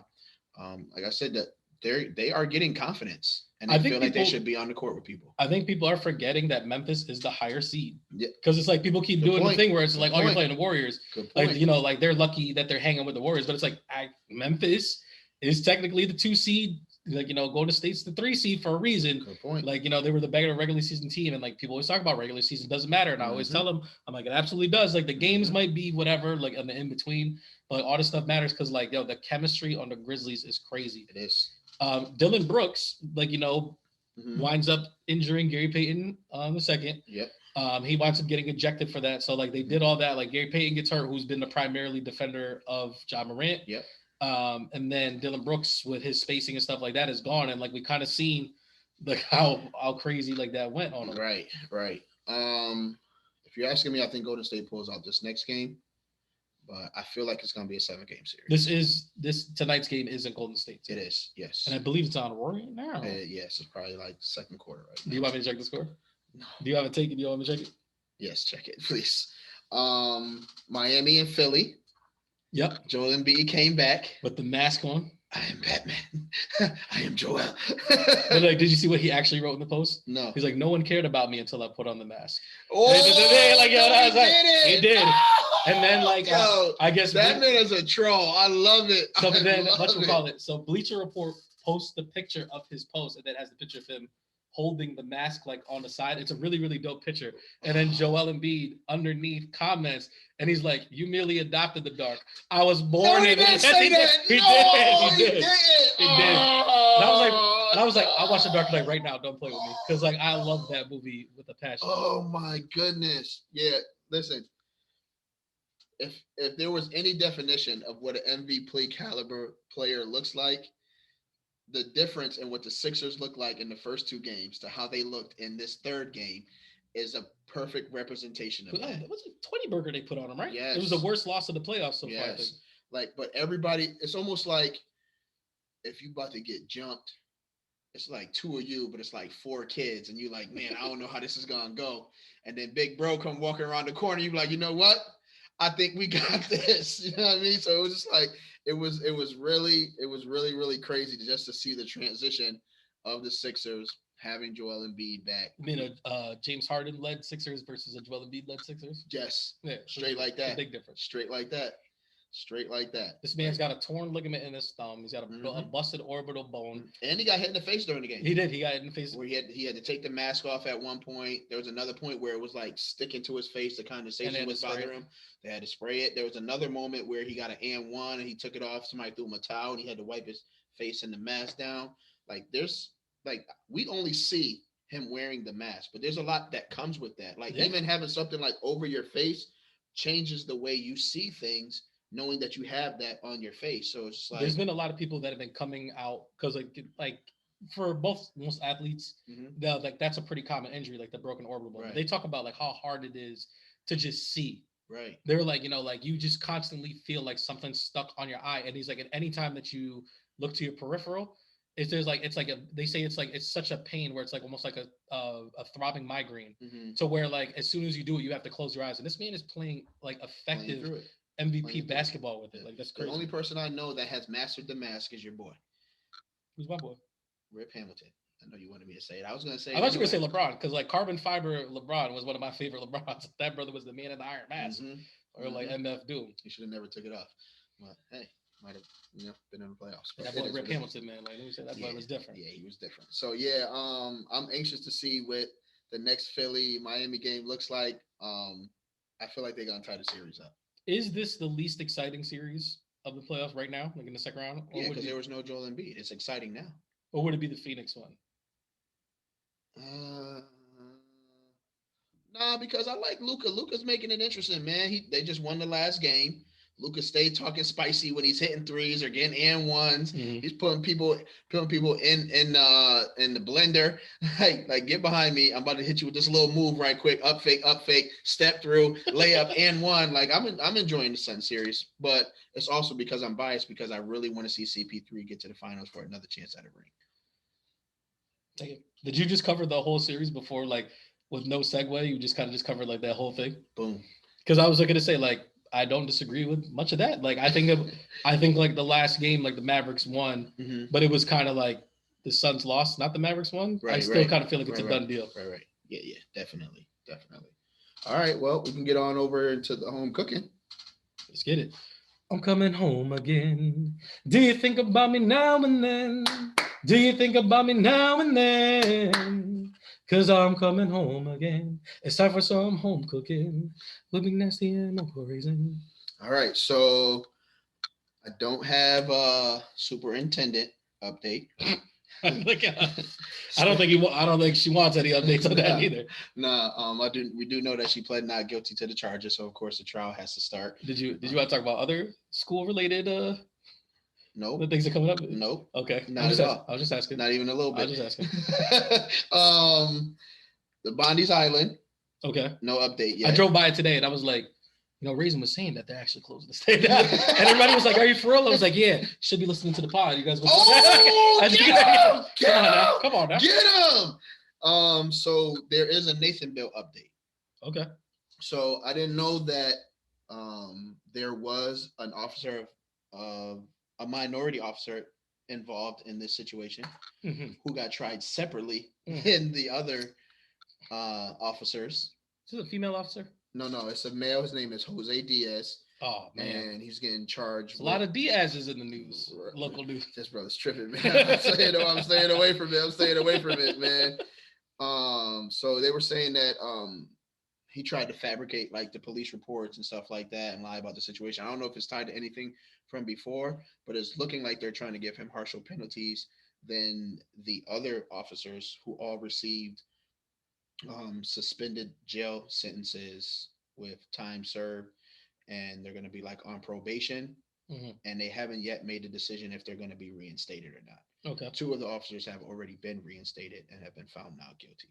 A lot of local activists and the community are in an outrage because once again it shows that the people who are supposed to be protecting and serving are overstepping those lines of their authority, and they're not being held accountable for it.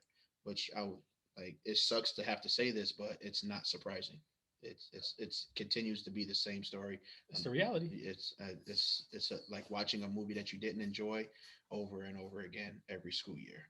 So I wouldn't be surprised if they say their probation is a year or two, and after the year or two, they'll be reinstated. And during probation, they will get 60% of their pay. Like, I'm just thinking about all types of stuff that would really make me upset that they could possibly do in this situation. And they're just doing all that. Right. Right. So that's it for that. I really don't even want to talk about it anymore because, like, from when I first brought it up till now, like, you hate to feel like this where it was going, but it seemed like it, and now here we are. So that's it. Yep, that's it for home cooking. No football. No football news. No football news. So let's get right over it. Where we at next? I feel like there's something to reach for. I mean, it's the draft stuff. Yeah, they basically just saying. Then, like, we already talked about D-Hop suspension and stuff like that. Yeah. Like, it's nothing too crazy. Nothing pressing that we really need to force it in. All right. Well, then that means we're shifting right to the heavyweight bros. I mean, the heavyweight I would lovers. say we are the heavyweight lovers. My bad. To Yeah, shift it's weight right there. So, what you won't do for love. You tried everything, but you don't give up. That's what I was waiting for. All right. So, per our agreement, Joel's gonna go twice. Yep. And I'm gonna go twice. You want to tell them why you're gonna go twice? Yes. So I had a topic that I really wanted to talk about, but it kind of was connected to something we had already discussed. So I decided not to do that. And there is something that I really want to talk about, but it needs to be in a certain setting of a couple episodes. So I'm going to go part 1, part 2 of that. So look forward to that. And it's about in-laws. Stay tuned for that one. Oh, yeah. So, like, granted, like, it was kind of sprung on me, like, when like I saw you kind of like having like your own dichotomy in your head about it. Yeah. And I was like, I had a different idea of like where I wanted to go with my segment, but then it was like something happened in the news recently. Okay. Very famous YouTube personality Kevin Samuels, who's was a relationship guru, I guess that's what you would call him. Yeah. He passed away. What? I believe. Yep, he passed away on Tuesday from cardiac arrest. What? Yes, like there's been a lot of speculation. How did I not hear about this? There's been like a lot of speculation on how he passed. Some people's, I guess he was in I'm not gonna get into like what one of the reports controversy. No, one of the reports of how he had a cardiac arrest or whatever. Oh. Okay.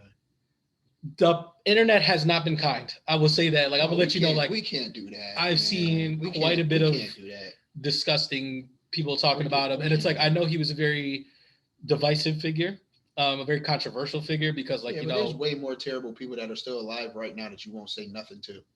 Like, go ahead. It's kicking a man while he's down. Right. It's like you can't be more down than not being alive. Right. But like I've seen a lot of like good riddance. That's what you get. God don't like ugly. Like a lot of that stuff coming up. Is it all female? Is it male and female? I would say predominantly female. I don't want to say all female, but like predominantly. Yeah, that's bad. And it's like I know that like he ruffled a few feathers with some things that he said, and I feel like a lot of the things that he said is like, you guys go to his show. Like the only reason why he has this platform is because you guys give it to him. Right. And like I agree with some of the stuff he says. I disagree with a lot of stuff he says because he's a person. So it's like not everything that he says can be 100%. But like I think the main thing on his platform, or like what really, really got him started, was the idea of what is a high value man and what is a high value woman. Okay. So I thought like maybe that's where we would go with this subject and kind of go from there. Like, I don't want to say to honor him or anything like that. Yeah. But it was just like, it seems like it's pretty relevant and it was like something to bring up. Dang, I didn't know that, man. Yeah. That's crazy. How old was he? 56 years old. Yeah, that's young. So, I mean, a quick synopsis on Kevin Samuels though is like he was a lifestyle coach. Mm-hmm. So like that was like his primary thing is like, like he would, try to help young men or stuff like that, like try to teach them how to be entrepreneurs or how to look like gentlemen, how to act like in the business world and stuff like that. He wound up having a YouTube channel where he was doing a lot of Q&As. And then people just like really started asking him about like, hey, like, why, like, how come I don't have a husband? Or like, I'm trying to get, that was mostly where it became. It's like people were like, how do I get out of this rut? Cause like, there's all these people that aren't worth my time. And then like, how do I get married? And then like, he was telling people a lot of harsh stuff, like about like, hey, listen, like, yo, you're 32 years old, you have 2 kids and you make X amount of dollars a year. You can't expect a high value man. And then like that, and then like reality. So then that's where the high value man and like all that stuff came from. That's like saying Like I got a cousin that steals. I'm gonna invite him to the crib in hopes that he doesn't steal, but then he does, and when I do, I'm mad at him. Like that was a wild analogy. I don't know if it 100% goes in, but I'm gonna say that it does. I'm gonna go for that. But damn, that was a wild analogy. It does. It does. Like, come on, man. It's like you already know what it is. That's basically what I'm saying. Like you already know what it is. Yeah. You're just looking for somebody to say something contrary to what you already think to validate the way you feel, and you shouldn't need that from somebody else. You should be able to do it on your own. Yeah, like half the time, like whenever I would listen in, like he wasn't one that I would check for all the time or whatever. But like when I would listen in, I don't think I've ever listened to. Like a lot of people would call and they would start saying stuff like, "Oh, but like I got this and I got this," and then like they would say something, and as soon as they said, I'm like, "Well, that's it right there." And then it's like, he'd hop on it. Right. Yeah, like I've seen like clips on social media where he's like shutting people down. Yeah, he's like, "Yo, you're gonna sit here and tell me that you're gonna be celibate from here on out, but you already got 2 kids. So like, I have to work hard for something that the next man already got 2 kids out of you for," and like all this, like a whole bunch of stuff like that. Cool. But like, I'm not gonna divulge into all that stuff. Right. So like, I tried to like really pinpoint it and like see if there was like, like he put a post-it out or something that's like, these are high value men. I couldn't find anything like that, but it's like I watched like a couple videos and like he kind of has like a quick synopsis on it.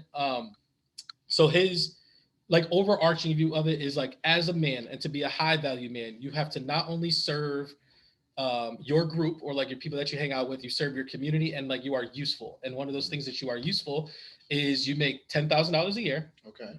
Or I'm sorry, $100,000 a year, because $10,000 would be crazy. Okay. You are fit. And I can't remember what the last one was for the most part. Okay. And he was like, highly educated, well-paid, good-paying job. So like those were pretty much, that's a high-value man. That's what every woman wants. Every woman wants a man who makes a lot of money. Yeah. The security box is checked off. Pretty much, because it's like he says, men's value is determined by their usefulness, and you are more useful when you are smart and when you have a lot of money, and if you are in great shape and you are good looking. Okay. So like the thing is like on the show, like there would only be a few times where like guys would really come on there because like guys kind of know what it is. It's like the high value man thing. They'd be like, yeah, sounds about right. Like I'm just not that. So like it was more used as a measuring stick for like when women would call and be like, oh, but like why can't I get a high value man? It's like, why would this man who has access to all these things want you? Type of deal. So like his thing about a high value woman is there is no money that comes with it. And like good job doesn't even come with it. Okay. But it was loyalty. Okay. Physical attractiveness, like you need to be physically attractive. Okay. And you needed to be useful to the man. Okay. It's kind of like how he came up with it. Like that was like his things. Because like men usually don't care about how much money a woman makes. They don't care about the stuff. They want you to look good. They want you to be useful to them. And they want you to be loyal and respectful. Like they don't have to worry about you being like, because like that's the thing is like, you might be physically attractive, but if like you're out here giving everybody it, like that's not what I want. Like I want you to be here to like for me, right? Type of deal. So with those two things thrown out there, like I guess we can start with the high value man. Do you think he kind of hit it on the head, or like do you think like that kind of needs to be moved around a bit? I mean, granted, remember we're saying high value, not average man. Right. I mean, I guess so. I mean, I think that's for any person. Like when you're getting with someone, or you're gonna think about like trying to court someone, you want them to have all these qualities rather than not have them.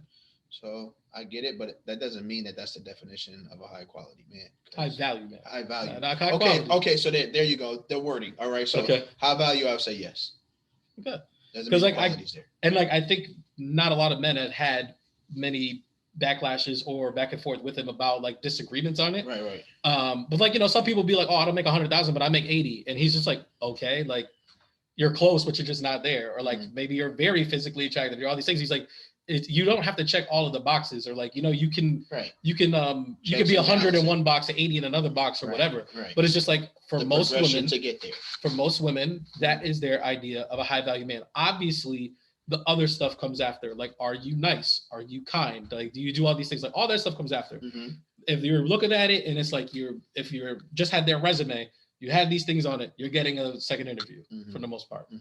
Okay. The women piece, like, do you agree with that? Like physical attractiveness, usefulness to the man, and loyalty. Like that's what most men look for in a woman. Yes. And like he would kind of go into it as like, like why why is physical attractiveness more important to men than women? Is like that. Like, do you have any, like, I don't know if you had a thought on that at all? Like, why you think it's more important to men than it is to women? Even though I think it is still important to women, they just don't like to admit that it is. Right. Yeah, I think that goes both ways. Yeah. Like, you don't want to be with someone that you're not attractive to. That literally is a waste of time. 100%. Yeah, straight like that. It's like, okay, I love when we go to the movies. I love when we talk at dinner time. But you don't get me going. You don't turn me on. Right. You know what I'm saying? Thank you for saying that the correct way. Yeah. What get me going? Was it a good one? No, I said thank you. I said thank you. Whatever you was about to say wasn't that. No, it was, but I just didn't know how you was about to say it. I didn't know if you was going with your Bumble headline. Gotta make sure that thing banging. You know what I mean? There it is. That wasn't even that bad. I said thing. I didn't say it was. I'm just, I'm picking off the homie, man. Yeah. You know what I mean? But yeah, there has to be a physical attraction. If there's not, then like, what are you doing? Yeah, because like, sounds more like a coworker than a significant other. Okay, so like, I guess the two things that don't really correlate: women having a job, making a ton of money, like not being a big deal. Like, do you agree with that? Because you also I'll get to the other thing over, but like not making a big money. Do you think most men, like a high value woman, they don't really care how much money that you make? Nah, some men have an issue with that. I mean, some do. Yeah, but I'm just saying that like I would not have an issue with it. I think it would be dope. You know what I mean? But like I said, me and my wife have come a long way. Yeah. But I think even in our early stages, if she was making more money than me, I wouldn't have a problem with that. I don't think it's the more money than me thing, but it's just like women or like in this Kevin Samuels quote unquote wearing the pants and handling. Yeah, but I'm saying is like women look for men to have more money while men don't look for women to have more money. Like I think like if you have the loyalty, you look good. And you're useful, I see what you're saying. And you work at T-Mobile, like a man wouldn't care. But it's like you wouldn't if a dude had all the other things, but he worked at Enterprise, like it's not the same thing. Right. Like, you know what I'm saying? Right. I see what you're saying. Yeah, that's not high value. Like so, like men don't value how much money you make. Right. Do you think that there's a specific reason for that? Because like I think the specific reason for that is because men are used to being useful and having to take care of like all the other stuff, like even a lot of the responsibilities. So it's like it's cool if you contribute, but it's like I don't really need you to do that because it's like this is what I was kind of bred to do. Right, and I think for men, physical needs are more important than financial needs. Yes, straight like that. You're just gonna keep saying straight like that. Like, yo, want to elaborate? Like, why do you think that is?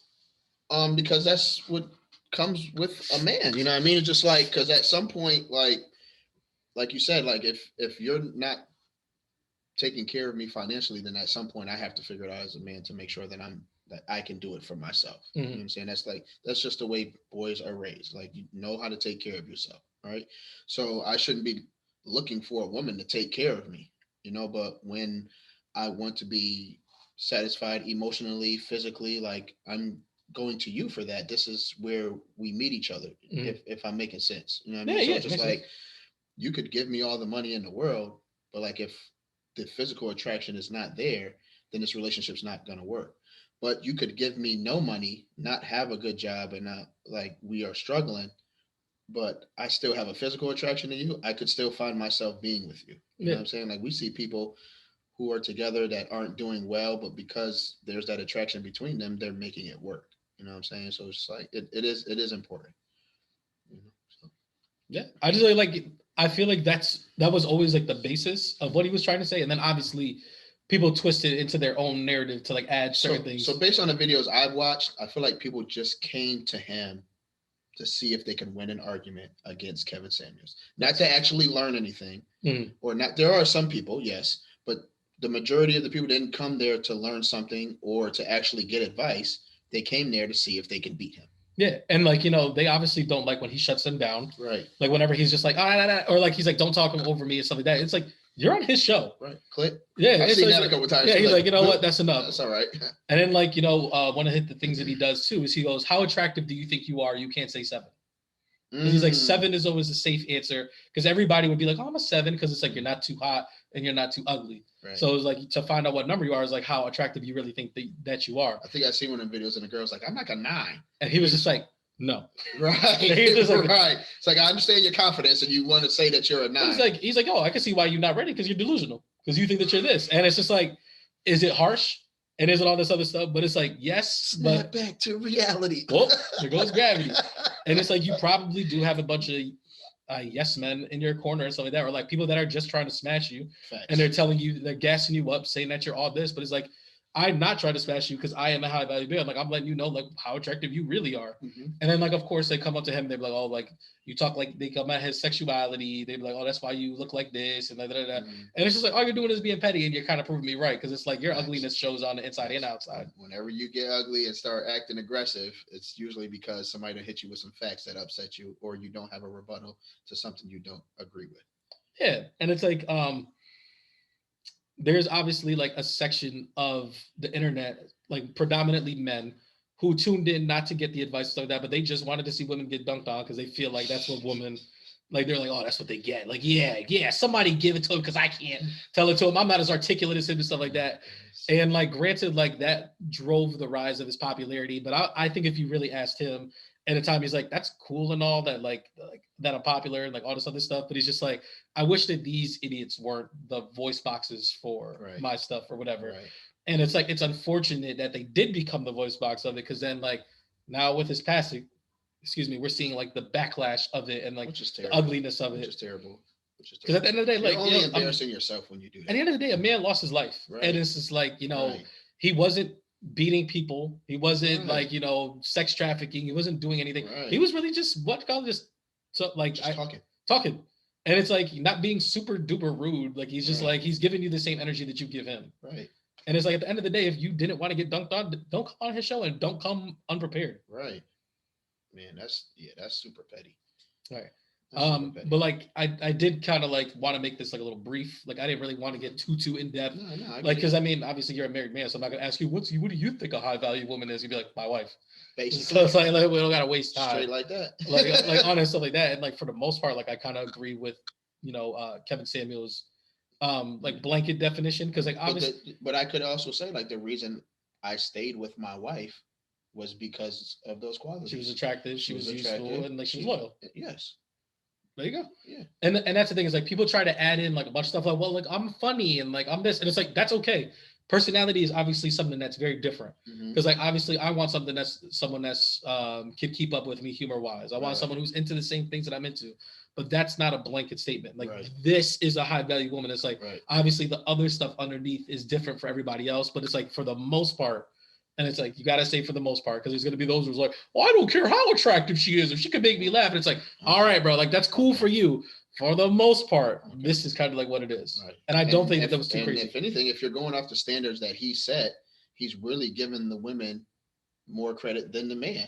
Yeah. Because the man has to have more high value qualities than the woman does. To be fair, like I feel like I want to put this out there. This isn't like him saying this what makes him high value, but it's like this is like him doing research on the internet, doing like the votes and all the stuff. Like these are what women say that are high value thing, and like that's what he puts on. So you mad at me about your own words? Sheesh. Talk to your own peoples. Sheesh. It's kind of that. I just nobody wins with that hateful stuff. Like you said, this could have been somebody's brother, somebody's father, somebody's son, and like you're celebrating the fact he was a couple women's ex-husband. Right. You know what I mean? So it's like, and you're celebrating the fact that he's like that he passed like that. I don't know. That's weird for me. That's some grade A hater stuff. I don't know. I didn't really have anything left. I don't know if did you have anything else that you wanted to say, or did you got your cultural gem? Got my cultural gem. Get to it, boy. I went early 2000s again. 2000s. I did go comedy. Okay. All right, and this one is it's not Eddie Murphy this time. It's not Eddie Murphy this time. Okay. He is a very relevant person though. With this, it was kind of getting his start. All right, and this is none other than the movies Paper Soldiers. I 100% thought you were about to say Soul Plane. I thought that's where you're going for. No, that wasn't his start. He was on Paper Soldiers before he was on Soul Plane. Yeah. Kev Hart? Yeah. I did not see Paper Soldiers. No? So this is a cultural gem for Joey as well. So Paper Soldiers are basically a bunch of... How many movies have we done so far? This is 38. Out of 38 movies, I've seen 37 of them. That's pretty crazy. That's pretty dope. Yeah. That's pretty dope. So this is just a group of guys who are like... I'm pretty sure I've seen 38 movies this year that you haven't seen. Like in the theaters. You might be right. But they're basically trying to get money to take care of themselves and their families, and the way they do that is by robbing homes. All right. It has Bernie Mac in it. I mean, not my bad. Beanie Siegel. Yo, how did you get? Yeah, I'm tripping. Those two confused. Of course, you can tell this is a rock movie, but it's got Stacey Dash, Memphis Bleak, Charlie Murphy is in it, Jay-Z's in it, Michael Rappaport. Kevin. Wait, is Michael Blackson in this movie? No. Okay. Kevin Carroll is though. You know who Kevin Carroll is? No, which one's Kevin? He plays the dad in Snowfall. Oh, okay. Yep. Alton. Yep. Angie Martinez, Cameron. Capone Lee, which I saw at the Funny Bone. Yeah. I took a photo with him. He sent me a little Funny Bone cup. He was hilarious. Patrice O'Neal, Nori. Man, yeah, man, it's a star-studded cast. You weren't lying about this being a rock production. Right. Like, you got Jim Jones, Capone, Yo-Yo. Like, you can go on and on. You can go on. Dame Dash, he had to be in there if it was a Jay-Z situation. You know Listen, I know of this movie. I've never actually seen it. But I always thought it was kind of like a low budget type of movie, like kind of like I got the hookup and stuff like that. So that's one of the reasons why I never checked it out. It is though. Okay, all right. But it's hilarious though. Like, so it's a worthy gem because I feel like I got the hookup is not a worthy. Oh like, no! This is a worthy gem. Okay, like, this is like the one like BET on a Sunday at 10:30 in the morning. Like you're gonna see I got the hookup. Right. You get to see rare Kevin Hart. You know what I mean? Like as he's growing into a comedian. Like I said, Capone Lee is like plays like the main robbery guy who has Kev come on robberies with him and stuff like that.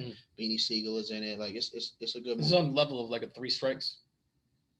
Yes. Okay. Cool. You saw 3 Strikes? Of course. Why you leaving love homie unstuck? I be saying that to people all the time, and they never know what it's from. 3 Strikes isn't the best movie though. To be fair, it's not, but it's still hilarious. They got old boy from Snowfall in it too, because he's the one who gets shot in the butt. That's him? Yes. Why you leave a little homie unstuck?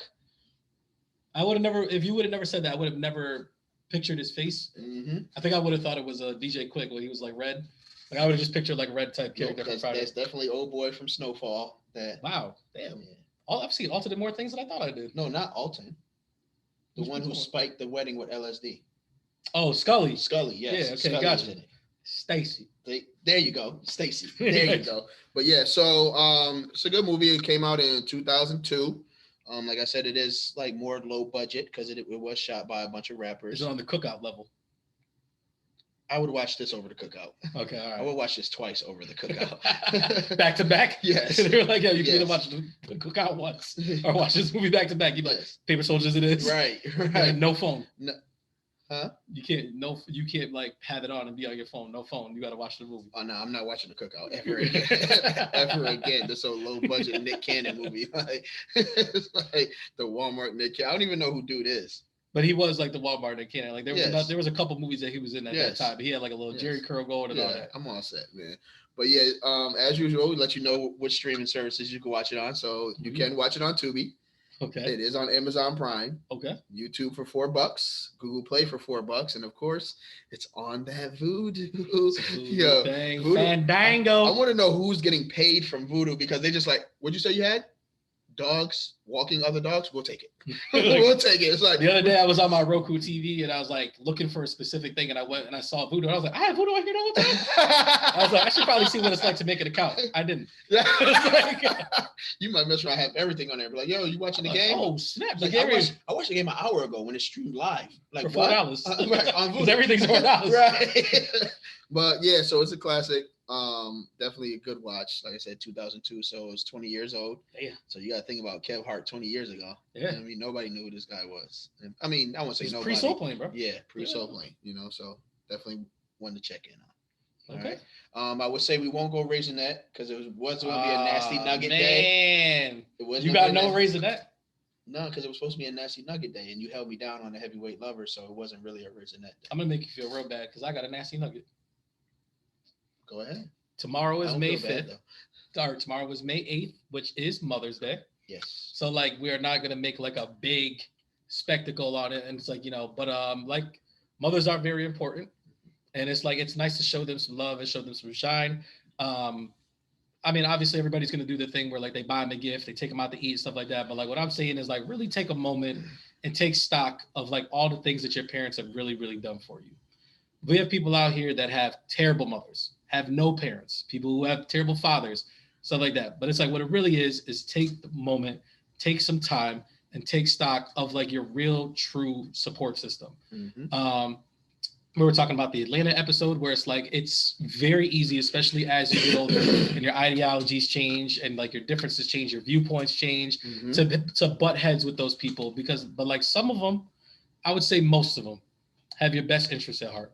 And like Mother's Day, Father's Day are like one day out of the year we do it, but it's like maybe you should really, really take stock and like maybe just more frequently check in on these people, because like you just never know when they're not going to be here no more. I text a call my mom every day.